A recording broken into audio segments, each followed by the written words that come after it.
दोस्तों, कैसे हो आप? उम्मीद करती हूँ अच्छे होंगे।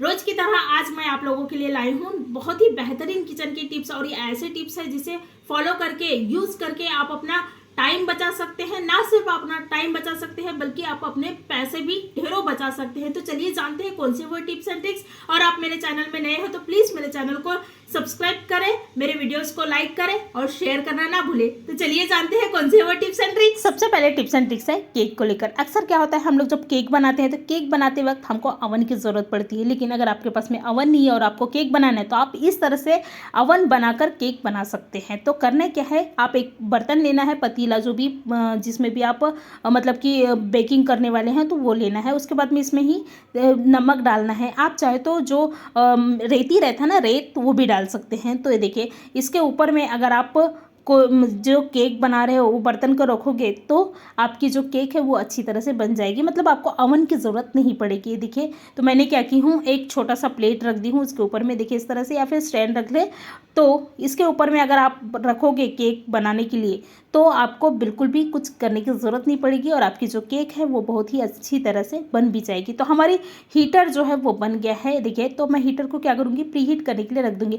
हम क्या करते हैं, अवन को प्री हीट करने के लिए रखते हैं। तो प्री हीट करने के लिए मैंने मतलब कि गैस ऑन करके रख दी हूँ। उसके बाद में जब भी आप केक बना रहे हैं तो केक को सबसे पहले बनाने से पहले आप जिस मोल्ड में बना रहे हैं, जो भी बर्तन में बना रहे हैं, तो बर्तन में क्या करना है, तेल लगा लेना। तो मैंने तेल लगा ली हूँ। उसके बाद में मैं केक बनाने वाली हूँ बिस्किट के। आप चाहे तो नॉर्मल कोई भी केक बना सकते हैं, लेकिन केक बनाने से पहले ये दो चीज़ों का जो है वो ध्यान रखिए कि पहले प्री हीट करना है, उसके बाद में आप उसको, ये जो रहता है ना मोल्ड, उसमें तेल या फिर बटर पेपर लगा कर रखें। तो ये बहुत ज़रूरी बात है। तो मैं बना रही हूँ केक, तो बिस्किट का केक हम लोग बना रहे हैं। तो बिस्किट को मैंने चूरा करके देखिए इस तरह से एक मिक्सी के बर्तन में डाल दी हूँ। उसके बाद में इसमें ही हम लोग डाले हैं चीनी और इलायची डाले हैं। तो ये इलायची का जो छिलका है उसको मैं कहाँ इस्तेमाल करूँगी मैं बाद में बताऊँगी। तो मैंने इसमें इलायची डाल दी हूँ और इसकी पाउडर जो है वो तैयार कर लिया। तो हमारी पाउडर जो है वो तैयार हो गई है। मैं बिस्किट की केक पहले ही बताई कि बनाने वाली हूँ, तो मैंने बिस्किट ली हूँ। आप चाहे तो नॉर्मल कोई भी केक बना सकते हैं, मतलब बिना बिस्किट की केक भी बना सकते हैं, या फिर कोई भी बिस्किट डालकर केक बना सकते हैं। मैंने पार्ले जी बिस्किट का केक जो है वो बना रही हूँ। उसके बाद में मैंने पाउडर तो तैयार कर ली हूँ। उसके बाद में हम लोग क्या करेंगे, मैदा को अच्छी तरह से छान लेंगे। जब भी आप केक बना रहे हो तो मैदा को हमेशा छान कर ही ले, ऐसे ही मैदा ना ले। ऐसे अगर आप लोगे तो आपकी जो केक है वो फ्लफी नहीं बनेगी। तो उसके बाद में मैदा को मैंने अच्छी तरह से छान ली हूँ। उसी में बेकिंग पाउडर और बेकिंग सोडा भी ले, मतलब कि डाल ले और छान ले। उसके बाद में जब भी आप केक बना रहे हैं तो केक में ना नमक डालना ज़रूरी है। थोड़ा सा क्या होता है, केक थोड़ा मीठा होता है, तो इसके जो मतलब कि टेस्ट है, मीठापन को इन्हेंस करने के लिए नमक जो है वो थोड़ा सा चुटकी भर डालना पड़ता है। कोई भी मीठी चीज़ में नमक ज़रूर डालें और कोई भी नमकीन चीज़ में थोड़ा सा चीनी ज़रूर डालें। तो इससे क्या होता है, इनका जो टेस्ट है ना वो इन्हांस हो जाता है। तो मैंने नमक डाल दी हूँ। उसके बाद में जो चूरा था वो भी डाल दी है।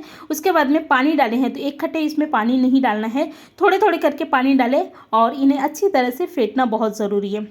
अगर आप केक के बैटर को अच्छी तरह से फेंटोगे नहीं तो आपकी जो केक है वो अच्छी तरह से नहीं बनेगी। तो मैंने फेंट ली हूँ। उसके बाद में इसमें ही तेल डाल कर फिर से अच्छी तरह से फेंट ली हूँ। उसके बाद में फेंटने के तुरंत ही बाद में क्या करना है, जो केक के मोल्ड हम लोग पहले तेल लगा कर रखे थे तो उसमें डालना है और उसको टैप करना ज़रूरी है। अगर आप टैप नहीं करोगे तो क्या होता है, एयर बबल उसमें मतलब कि होता है, जिससे कि हमारी केक जो है वो प्रॉपरली नहीं पकेगी। तो उसमें टैप कर ले और इन्हें, ये हमारे प्री हीट करने के लिए हम लोग रखे थे पहले से, तो इसमें डाल देना है और पहले हाई गैस में कम से कम 15 मिनट इन्हें अच्छी तरह से पका लेना है। उसके बाद में गैस का फ्लेम मीडियम कर दे और मीडियम गैस में इन्हें कम से कम 15 मिनट पकाए। तो ऐसे आधा घंटा हमको, अगर आप बर्तन में पका रहे हो, मतलब इस तरह से पतीले में पका रहे हो, तो आधा घंटा केक को पकाने के लिए लगता है। अगर आप ओवन में पका रहे हो तो उसका कुछ मिनट रहता है, 30 मिनट्स या ऐसे कुछ तो भी मिनट्स रहता है। तो वो मिनट्स के हिसाब से आप केक जो है वो बना सकते हैं। तो मेरी जो केक है वो अच्छी तरह से बन गया है, आधा घंटा हो गया है। और मैंने केक को अच्छी तरह से, मतलब कि पहले चेक कर ले आपकी केक जो है वो मतलब कि पका है या नहीं। तो मैंने चाकू की सहायता से केक को जो है वो चेक कर ली हूँ। और जब भी आप केक काट रहे हैं तो इन्हें क्या करें, पानी में चाकू को डाल दें। उसके बाद में केक काटोगे तो आपकी जो केक है वो अच्छी तरह से कट जाएगी। तो इस तरह से छोटी छोटी चीज़ें रहती है केक बनाने के लिए, जो कि मैंने आप लोगों के साथ में शेयर की हूँ। नेक्स्ट हमारी टिप्स एंड ट्रिक्स है, मैंने पहले ही बताई कि इलायची मैंने मैंने निकाल ली थी, लेकिन इस इलायची के जो छिलके थे तो उसको क्या करना है, ये देखिए इस तरह से आप चाय पत्ती के डिब्बे में डाल दें। इसमें ही मैंने अदरक को कद्दूकस करके डाली हूँ। अगर आप ये वीडियो नहीं देखे होंगे तो मेरी कल की वीडियो जो है वो आप देख सकते हैं। उसमें अदरक को किस तरह से कद्दूकस करके और सुखाकर आप ये इसमें स्टोर करके रख सकते हैं चाय पत्ती में। तो जब आप चाय बनाओगे तो आपको अदरक की ज़रूरत नहीं पड़ेगी, मतलब एक्स्ट्रा अदरक की या फिर इलायची डालने की ज़रूरत नहीं पड़ेगी ये 2 उपाय करने के बाद में। तो मैं हमेशा चाय पत्ती में क्या करती हूँ, अदरक को कद्दूकस करके सुखा कर डाल देती हूँ, और चाय पत्ती का जो छिलका रहता है उसको भी मैं फेंकती नहीं हूँ बल्कि चाय पत्ती में डाल देती हूँ। तो इससे क्या होता है कि मैं जब चाय बनाती हूँ तो चाय में मुझे अदरक और इलायची डालने की ज़रूरत नहीं पड़ती, क्योंकि उसकी फ्लेवर जो है वो मैं पहली जो चाय पत्ती है उसमें डालती हूँ। तो ये छोटे छोटे जो तरीके रहते हैं ना वो बहुत कमाल के रहते हैं, क्योंकि क्या होता है अभी अदरक सस्ता है और बाद में क्या हो जाता है महंगा हो जाता है, तो हम लोग इतने अदरक तो चाय में नहीं डाल सकते ना। तो ये छोटे से उपाय मैंने करके पहले ही रख दी हूँ। ये वीडियो अगर आपने नहीं देखे होंगे तो मैं पहले ही बताई हूँ कि आप कल के वीडियो जो है वो देख सकते हैं। उसमें मैंने ये अच्छी तरह से बताई हूँ कि आप जो अदरक है उसको किस तरह से सुखा कर आप ये चाय पत्ती के डब्बे में डाल सकते हैं। नेक्स्ट हमारे टिप्स एंड ट्रिक्स है, जब भी हम हलवा बनाते हैं गाजर का तो हम लोग क्या करते हैं, पहले इसको कद्दूकस करते हैं। और इस तरह से अगर छोटे छोटे गाजर है तो बाप रे, कद्दूकस करना तो बहुत ही ज़्यादा सर दर्द है। तो आप क्या कर सकते हैं, ये जो गाजर है इसको बिना कद्दूकस किए भी आप गाजर के हलवा बहुत ही टेस्टी बना सकते हैं, और बिल्कुल टेस्ट वैसे ही आएगा जैसे आप कद्दूकस करके गाजर को बनाते हैं। तो करना क्या है, सबसे पहले तो मैंने पानी में डाल दी हूँ इसको, ये जो गाजर है उसको, क्योंकि इसमें मिट्टी रहते हैं तो पानी में डालने की वजह से मिट्टी जो है वो मतलब कि घुल कर पानी में चले जाएगी और मिट्टी जो है वो पूरी तरह से निकल जाता है। उसके बाद में क्या करना है, इनके आगे और पीछे का पोर्शन कट करना है और इनको ना अच्छी तरह से कूट लेना है खलबत्ता से, देखिए इस तरह से। उसके बाद में आप मिक्सी में इसको पीसोगे, मतलब बहुत ज़्यादा पीसना नहीं है, बस हल्का हल्का घुमाना है, तो आपको कद्दूकस करने की ज़रूरत नहीं पड़ेगी। गाजर को मैंने अच्छी तरह से क्या की हूँ, कूट ली हूँ। कूटने के बाद में इस तरह से मिक्सी के बर्तन में डालें और इन्हें मतलब कि थोड़ी देर चलाना है फिर बंद करना है, थोड़ी देर कंटिन्यू नहीं चलाना है, थोड़ी देर चलाना है फिर बंद कर देना है। तो ऐसे करते रहना है 2 से 3 बार। तो इस तरह से आपके जो गाजर है ये इस तरह से बारीक हो जाएंगे और बिल्कुल ऐसा लगेगा कि जैसे हम लोग कद्दूकस किए हैं। टेस्ट में कोई फ़र्क नहीं पड़ता, लेकिन आपको कद्दूकस करने की ज़रूरत नहीं पड़ती। देखिए मैंने जितने भी मेरे पास में थे मतलब कि गाजर, तो मैंने सभी गाजर को कूट कर इस तरह से मिक्सी में घुमा कर क्या की हूँ, इनको बारीक कर ली हूँ, देखिए आप देख सकते हैं। उसके बाद में आप ये गाजर के हलवा बनाएं, बिल्कुल टेस्ट में कोई फ़र्क नहीं पड़ेगा, लेकिन आपका जो टाइम है बहुत ज़्यादा बच जाएगा। और अगर आप ये जो गाजर है उसको कद्दूकस करने जाओगे ना, बहुत ज़्यादा आपका टाइम भी जाएगा। और एक तो जब हम छीलते हैं ना, कद्दूकस करते हैं तो हमारे हाथ भी छिल जाता है, तो वो प्रॉब्लम से भी आप बच जाओगे और आपका टाइम भी बहुत ज़्यादा बचेगा। तो ये बहुत ही आसान ट्रिक है। अगर आपको अच्छी लगी होगी तो प्लीज़ मुझे कमेंट करें कि आपको ये ट्रिक जो है वो कैसी लगी है। तो इस तरह से आप गाजर के हलवा जो है वो बहुत ही ईजिली बना सकते हैं, क्योंकि कद्दूकस करने की वजह से ना हम लोग ना गाजर के हलवा नहीं बनाते। तो ये उपाय करने के बाद में आप गाजर के हलवा जो है वो बना सकते हैं, बहुत ही टेस्टी गाजर का हलवा जो है वो बनता है।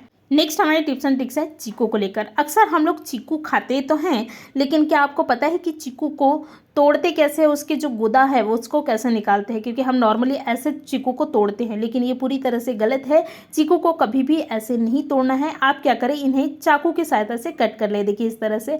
तो इससे क्या होगी, इसकी जो बीज है ना वो भी आसानी से निकल जाता है। ये देखिए इस तरह से कट कर ले, जैसे नींबू को कैसे कट करते हैं वैसे ही, और इनके बीज को ईजिली निकाल सकते हैं। तो बीज मुँह में जाने का डर नहीं रहता। और क्या करना है, स्पून लेना है और स्पून की सहायता से इसके जो अंदर का पार्ट है उसको आप निकाल ले, तो छिलके और ये जो गुदा बोल सकते हैं तो वो अलग हो जाती है, जिससे कि चीकू खाना बहुत आसान हो जाता है। क्योंकि हम ऐसे ही चीकू को किसी को खाने नहीं दे सकते, इसकी जो गुदा है उसको ही निकाल के दे सकते हैं। तो ये गुदा निकालने का और चीकू को खाने का बहुत अच्छा तरीका है। इस तरह से ही अगर आप चीकू को खाओगे तो आपको चीकू खाने में कोई प्रॉब्लम नहीं होगी, और इसके बीज जो है वो मुँह में जाने का जो दिक्कत रहता है वो भी बिल्कुल नहीं रहेगी। तो ये सही तरीका है चीकू को कट करने का या फिर उसके गुदा निकालने का। नेक्स्ट हमारी टिप्स एंड ट्रिक्स है, इस तरह से जो मटर रहती है, फिलहाल अभी मटर बहुत सस्ता है तो हम लोग क्या करते हैं, मटर को ला लेते हैं। लेकिन ये जो मटर है कुछ दिन में, मतलब अगर आप फ्रीज में रख रहे हैं तो ठीक है, थोड़ा सा अच्छा रहेगा। लेकिन अगर आप बाहर में रख रहे हैं तो अभी फ़िलहाल थोड़ा सा सर्दियों का सीज़न भी चालू हो गया है, तो ये क्या हो जाता है, सूख जाता है। तो भाई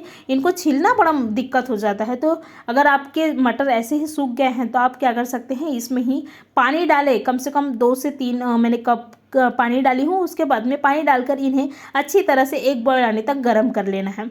गरम कर ली हूँ। उसके बाद में क्या करना है, गैस को बंद कर दें। और अगर आप इनकी छिलके जो है वो निकालोगे तो 2 मिनट भी नहीं लगेंगे आपको 1 किलो मटर के छिलके जो है वो निकालने के लिए। तो आपने देखा मैंने स्पून की सहायता से किस तरह से छिलके को जो है वो निकाल ली हूँ, क्योंकि ये गर्म है और ये चीज़ें ना गरम गरम ही करना है, तो बहुत ही आसानी से निकल जाता है। अब थोड़ा ठंडा होने के बाद में भी आप कर सकते हो, तब भी निकल जाता है, लेकिन गरम गरम करोगे तो ज़्यादा अच्छा रहता है। तो क्या करना है, इसी तरह से गरम गरम ही इनके जो छिलके हैं उसको निकाल लेना। तो आप देखोगे कि आपके मटर के छिलके जो है वो बहुत ही आसानी से, बहुत ज़्यादा क्वांटिटी में छिलके जो दाने हैं वो निकल जाते हैं। नेक्स्ट हमारी टिप्स एंड ट्रिक्स है, इस तरह से जो पीतल तांबे के बर्तन रहते हैं ना, वो बर्तन को साफ़ करना बड़ा मुश्किल हो जाता है। तो इसको हम लोग साफ़ करेंगे आज नींबू से। तो ये नींबू लेना है, नींबू को कट कर लेना है, देखिए इस तरह से। उसके बाद में क्या करेंगे, नींबू के साथ में ही हम लोग लेंगे नमक। नमक और नींबू का जो कॉम्बिनेशन है वो बहुत ही अच्छा कॉम्बिनेशन है। इसके साथ में अगर आप ये जो तांबे के बर्तन हैं, ये मैंने बॉटल ली हूँ, आप चाहे तो कोई भी बर्तन जो है वो ले सकते हैं।